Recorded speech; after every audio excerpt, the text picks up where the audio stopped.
Hi, my name is Grant Brusco, and I serve as the lead pastor of the Summit community. We're so grateful that you are engaging with this resource. We hope that you find it encouraging, challenging, and inspiring to you in your faith as you're following Jesus.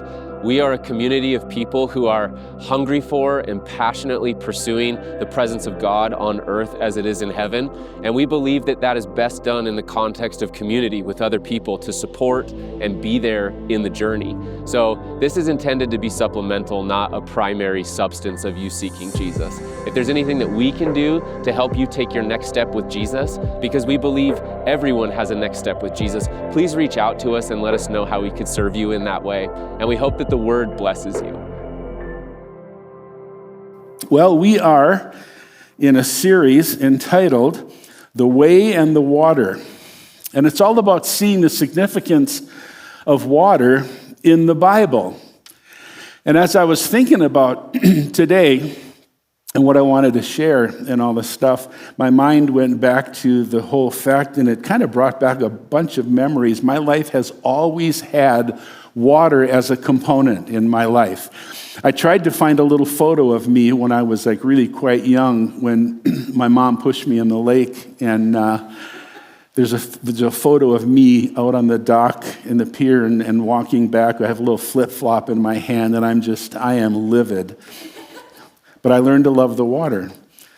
One of the things that happened as a result of that is, early on, I always like to ask people, what sport did I do? Well, you did football, and you did basketball.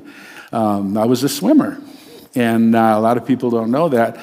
And in 1972, at our state meet in Wisconsin, I swam right next to, in the 100-yard freestyle, Jim Montgomery.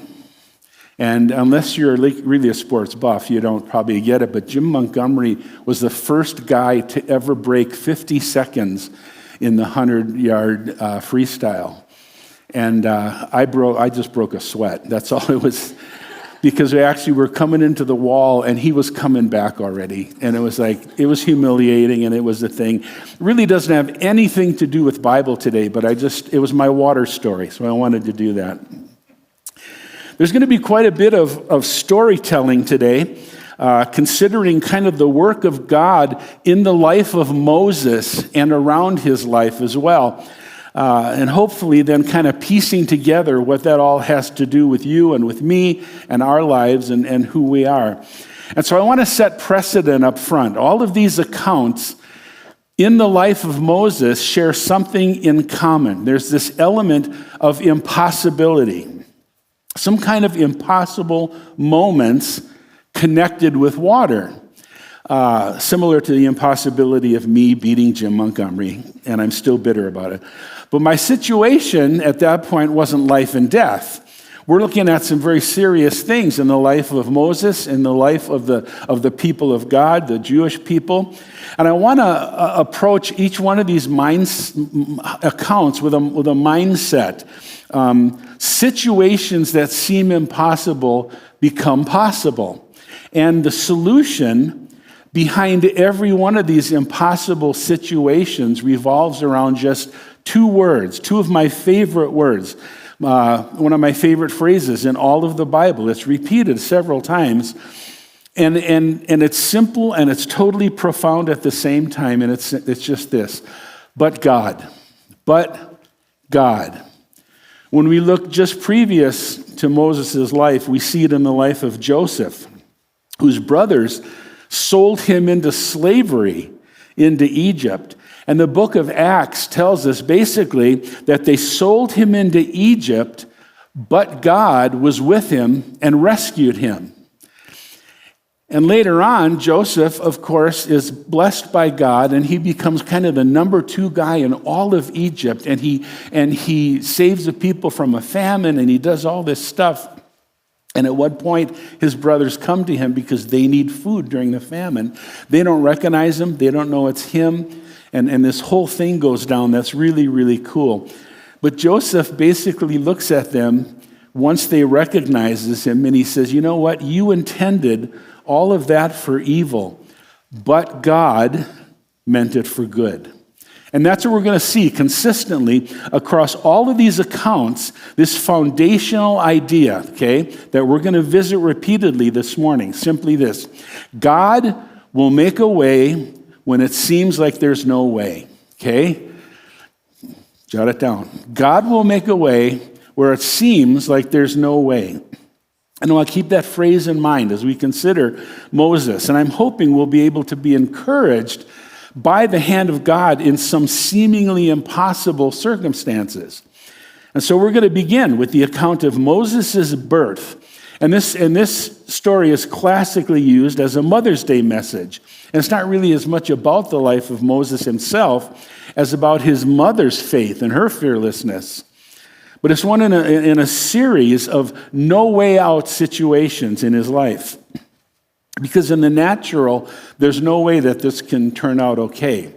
And so in Exodus chapter 1, we are told that after Joseph, a new king comes into power who knows nothing about Joseph, knows nothing about what he's done, and he kind of takes over. And remembering what we know about Joseph, that it was impossible, but God was with him, and that's the situation. And he became this guy. But a lot of time has passed. Now this king just doesn't even know who he is. And so the king talks to the people, and he says, listen, the people of Israel now outnumber us. There's more of them than there is of us, and we have to make a plan to keep them from growing and spreading even more. Because if we don't, and if war breaks out, they're going to side with our enemies, and then they're going to escape from our country. And so this whole idea of multiplying that we see here in these people has its roots in blessing. This is God's promise being fulfilled. He told Abraham, your generations after you are going to grow, and they're going to multiply like sand, like the stars, and the whole thing.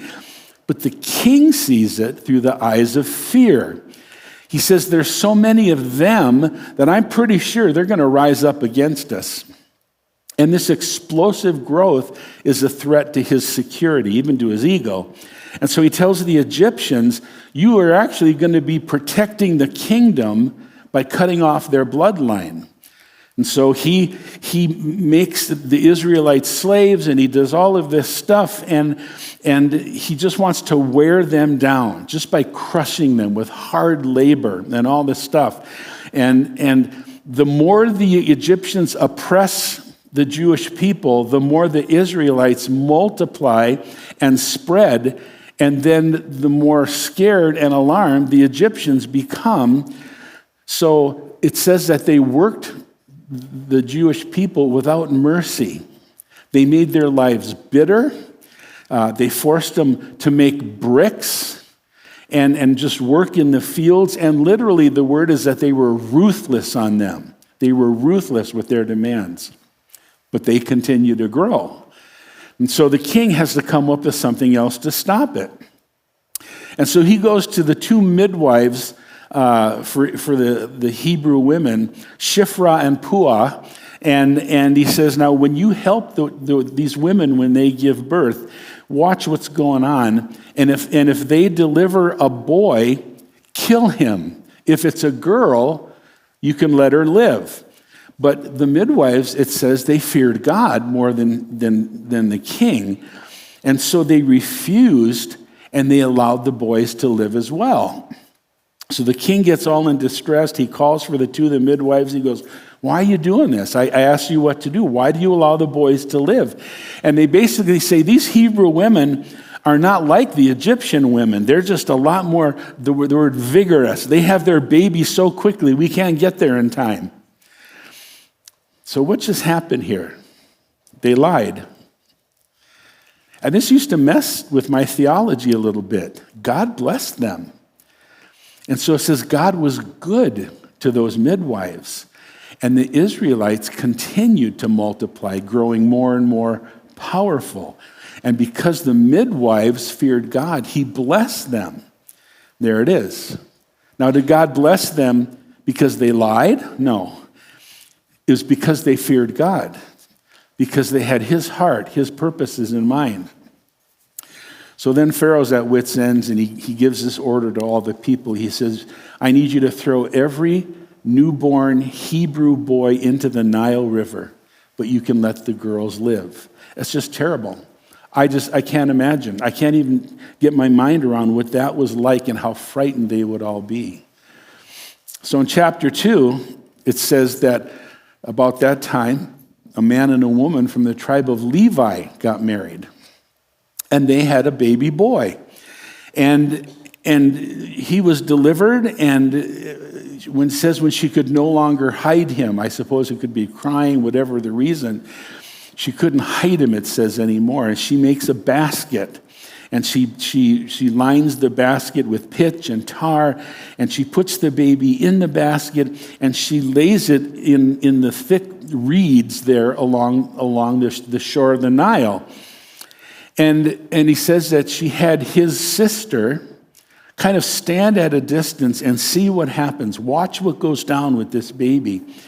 And all of a sudden, Pharaoh, his daughter, comes down to bathe in the river, and the princess sees the basket hidden in all the reeds, and she sends her maid, go get the basket, and she opens it, and there's this little boy, and he's crying. And it says that she felt sorry for him. And she goes, this has got to be one of the Hebrew children. And so the baby's sister approaches the princess, and she says, I could find one of the Hebrew women who could nurse that baby for you. And she goes, great idea. That's really good thinking. Do that. And so she went, and she got the baby's mother. And the princess says, take this baby, nurse him for me, take care of him, and I'll pay you for your help. Do you love a little irony?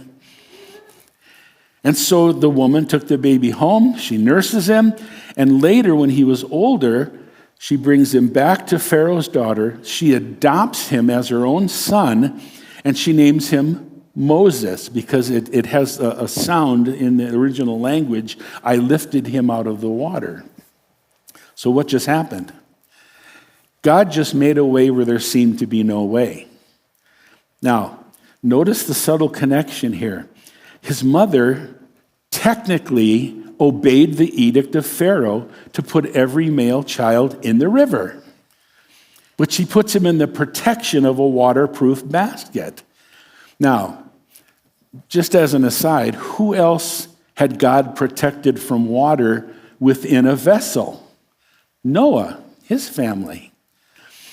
So this goes from impossible because the water is supposed to drown the baby to solution because the water now buoys him and floats him safely. God making a way out of no way in this realm of water. Moving ahead now, another event in the life of Moses involving water. After a number of years, God commissions Moses to free this nation of Israel from their slavery. And a lot has happened now between Moses and God and Pharaoh, and there's like 7 different things that go down to finally get Pharaoh to acquiesce and to let the people go. And now the people have been freed, and Moses is leading them. They're beginning their journey to a land that God promised them would be theirs.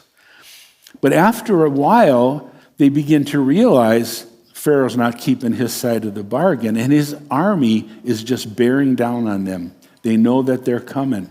And so they've also come now to the shore of the Red Sea. And so they're like, what are we going to do? And God says to Moses, I just need you to lift your staff over the water, and it's going to divide, and you're going to be able to walk through the middle of the water. And after, a while, I'm going to show my glory. They're going to know who is the Lord. And so Moses does what he's told. The wind blows, and the water piles up on each side, and the people just walk through on dry land to safety. And the Egyptians, all of Pharaoh's chariots and horses and soldiers chase them. And they get to the middle of the sea, but just before dawn, it says that God looks down on the Egyptian army and he throws their forces into total confusion. They don't know what to do. All of a sudden, the ground softens again. Their chariots are getting stuck. They're freaking out, and they're getting twisted, and they can't drive. And they're like, we got to get out of here. We got to get away from these Israelites. And the Egyptians shouted, the Lord is fighting for them against Egypt. And so when they reach the other side, God says, Moses, lift your staff again, and the waters will rush back, and they're going to cover the Egyptians and their chariots. And the waters return, they cover all the chariots and all the things, and those that chased all the people. Not one survives. And that's how God rescues Israel from the hand of the Egyptians that day. And it says when they saw the mighty power of the Lord had unleashed against the Egyptians, they were filled with awe before him. And they put their faith in the Lord and his servant Moses. So water has just brought all of their progress to a halt. Okay, they're running away. They get to the Red Sea. Death behind them. Right now, death before them. And the source of their chaos becomes their source of salvation. How? Because God makes a way where there seems to be no way. And then a while later after that, they're safe. They continue their journey. They're meandering in the desert, and they start complaining, and they start whining. The Jewish word would be kvetching. Man, things were better back there, you know. It was okay, and at least we had water when we were in captivity, and now we're thirsty and we're parched. And God comes to a rock, and he says to Moses, I just need you to strike the rock with your staff. And Moses does as he's instructed, and water flows out of the rock, just comes pouring out, this incredible blessing. Fast forward 10 years. The scene is kind of repeated again. The whining, the complaining, the thirst, the stuff. And God's going to provide for them again. But he changes up his methodology a little bit. And he instructs Moses, just speak to the rock. Just speak to the rock, and I'll provide water for the people. And so basically, he gathers all the people together, and he says, you bunch of rebellious, hard-necked people, and he just berates them, and he goes after them. What do I have to do? Bring water from this rock? And this whole thing. And so in anger, he hits the rock twice with his staff. And what happens? The water pours out.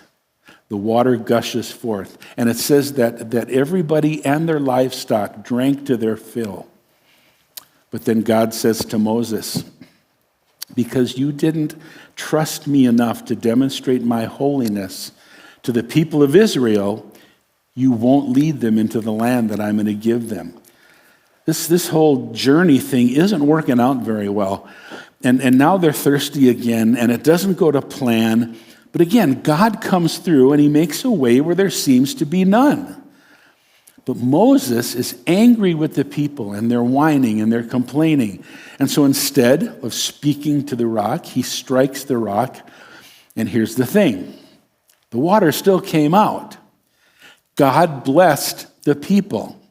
He provides for them. He provides for all of their animals. But then he basically tells Moses, listen, I wasn't mad at the people. You were mad at the people. And you misrepresented me to them. Just kind of as an aside, two quick thoughts when I think about this. Don't ever make people think that God is mad at them when he isn't. There are people that are doing that. They make people think God's mad, and he's not mad at them.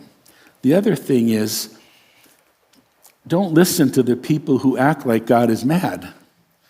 Don't pay attention to that. Anyway, Moses is going to experience some severe consequences. He won't be going with the people that he's leading into the land. Now, moving ahead again, after a long time, they actually make it toward the promised land. And God tells Moses, I want you to go up on this peak, and I want you to look over that land in every direction. Take a good look. But you don't get to cross the Jordan River and go into the land with the people. And instead, I want you to commission Joshua. I want you to encourage him. I want you to strengthen him. And he's going to lead the people across the Jordan into that land. And he's going to give them all the land that you see as their possession. And so it says that Moses says we stayed then in the valley. And he's right there. He's finally looking at all of it. But he's separated from it by water. He is unable to get over the Jordan. And God says, you're not going to get over the Jordan. So we have seen so many ways that God has proven himself faithful to them, keeping them, rescuing them, providing for them, creating a way out of no way. Amazing events. 3 of them, amazing. But the 4th one ends with a bummer. And we've seen that God makes a way where there seems to be no way. Trouble and difficulty and enemies, but God. And we're kind of left hanging here. We don't really know what happens to Moses after this. How's God going to rectify his sin, his disobedience? All we know is that he got to the river and he wasn't allowed to cross. So, where does all of that bring us? Simply this. And we pick it up in Joshua chapter 3. Moses has now died.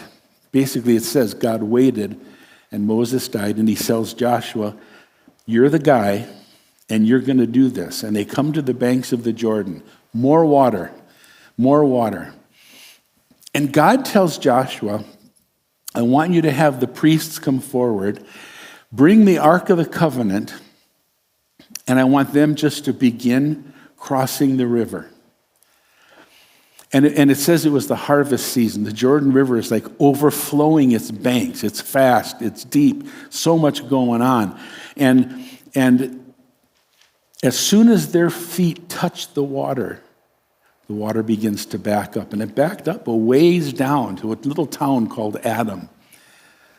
And they crossed over. The rest of the water flowed back all the way down to the Dead Sea, and it's dry. And they crossed over near the town of Jericho. And so while that's happening, the priests are holding the Ark of the Covenant, and they're standing on dry ground. And they waited there till the whole nation of Israel crosses the Jordan on dry ground. So I want us to kind of gather our head around a simple idea. It's just this. See, it isn't about figuring out Moses' solutions and all of these things. See, it isn't about what's going to happen. How's it going to go down? How's it going to work? It's about recognizing God's goodness. It's about recognizing God's goodness, not what happened. God's strength, God's power, God's provision, and more than anything else, God's salvation. Water is just the theme, but it's God who makes a way when there seems to be no way. He does with the water what he wants to do with the water. But our series of stories, these accounts, tell us that the commonality in all of this is he saves people. He saves people. Everything he did was with one purpose in mind, to make them his own. That's always been his purpose. You're going to be my people. I want you to be my own. And they're stiff-necked and they won't do it. And over this time, every course correction and every miracle and every discipline to simply make them his own. So much metaphor to be found in this. And each account of his work in his people literally bleeds over into my story. How is that? There's a verse that moves me no end when I partner it with everything that we've observed so far this morning. Jesus is on that cross, and he's endured more than man has ever endured. All for you. It's all for me. And now he's dead. He's literally committed his spirit to his Father. But there's a guard there who just wants to make sure of it. And so it tells us in John chapter 19 and verse 34, one of the soldiers pierced his side with a spear, and immediately blood and water flowed out. It's over. It's over. You know, medically, we're told that basically Jesus dies from a ruptured or a broken heart. And again, the idea is that he did it so he could make us his own. The theme of God's work on behalf of people culminates here. He poured himself out for me. Paul tells us in his letter to the Philippians that he already emptied himself of his godness to become as human as I am, as you are. And then he emptied his life for me. He rescued me. He redeemed me. He literally reinvented me. And because of his sacrifice, now I'm in Christ. I'm a new creation. Because I thought protecting myself was the answer. I thought that self-care, that self-love would somehow fix me. But when I think that way, my heart actually drifts away from his heart. And somehow, way back in the day, he was able to get through to a lost and a wandering 16-year-old kid. And Jesus is pictured as a rock in more than one place in the scriptures. And he was beaten for you and for me. And the result is that he poured his life into my life. He filled a dry and an empty and a wasted cup. And at the end of an evening service in 1972, I did the most classic thing that you can do. I got up out of my seat at church, and I walked to the front of the room, and I got on my knees, and my heart cried out for him to meet me there, to save me, to change me, to forgive me. And he did just that. Why?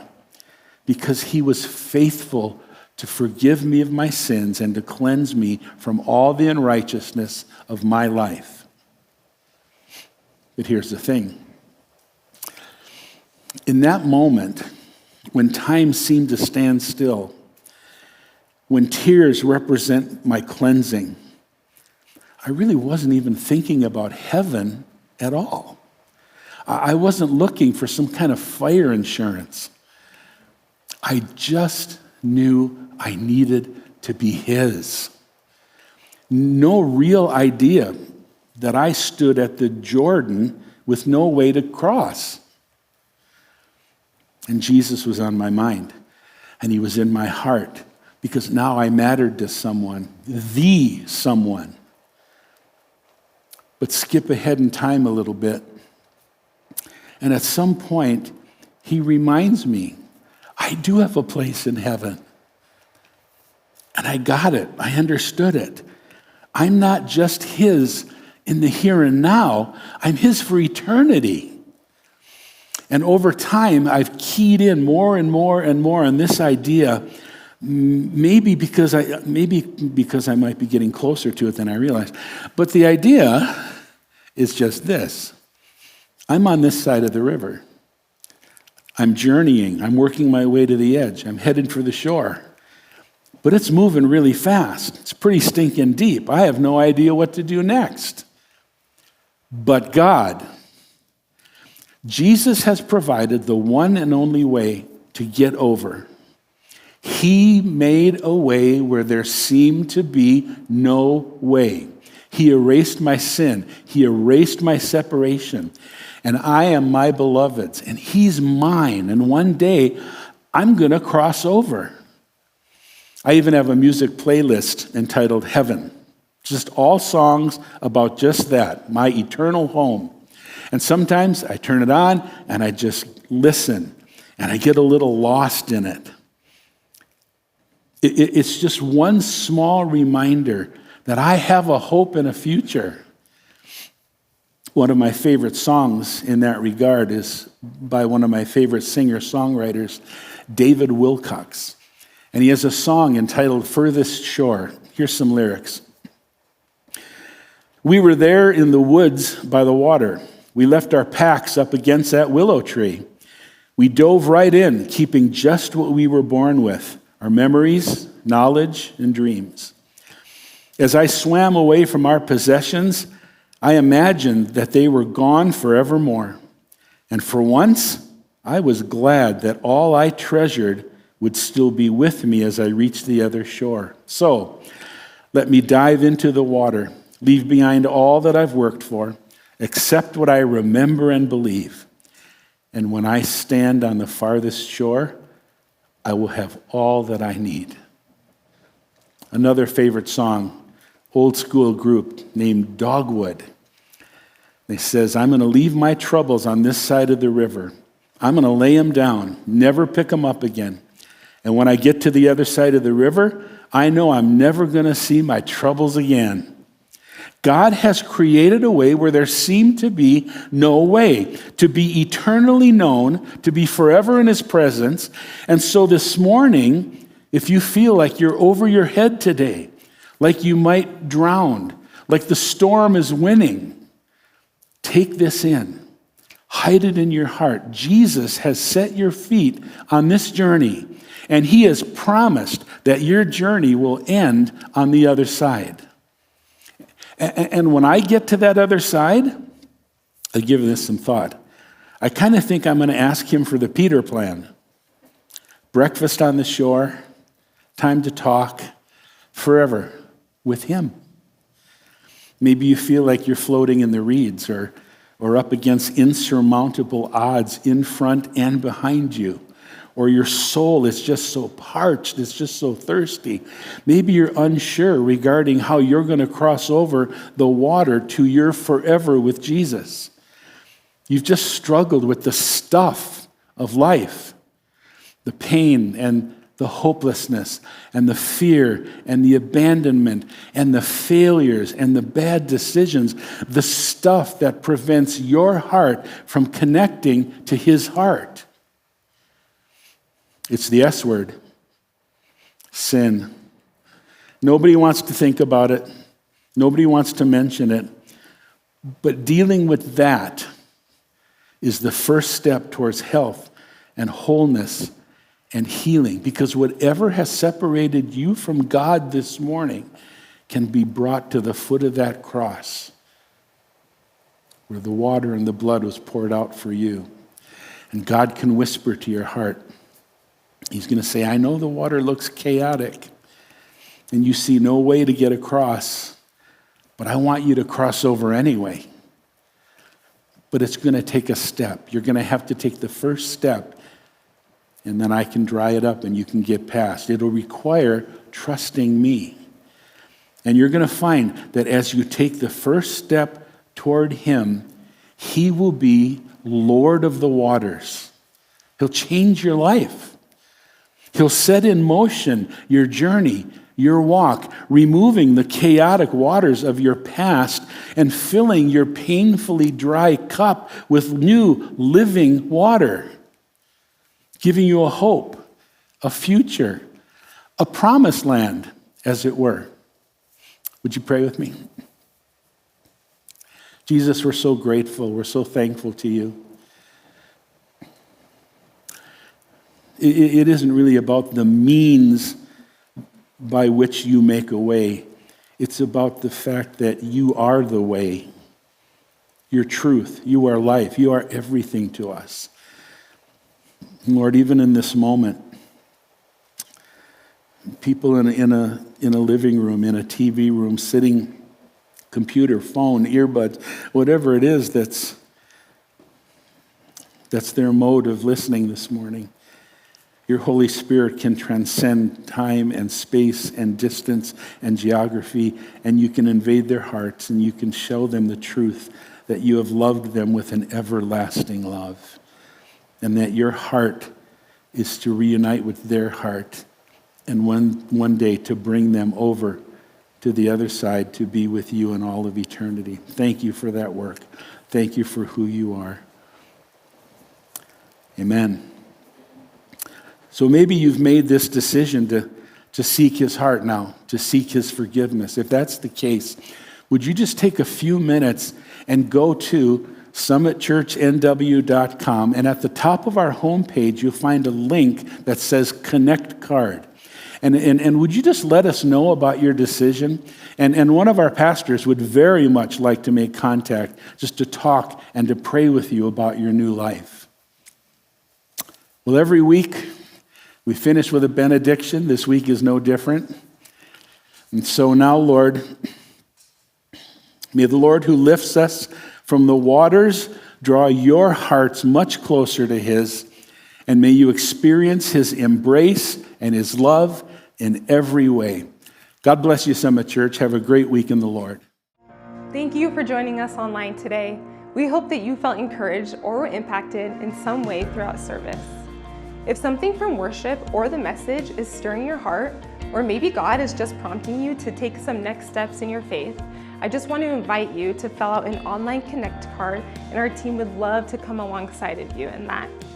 Here at Summit, we believe that walking and living in community is vital to our walk with Jesus. If you're local, I want to invite you to join us here in person at Summit. And if you aren't local, I just want to encourage you to get planted into a local church. We love you so much. Have a great week.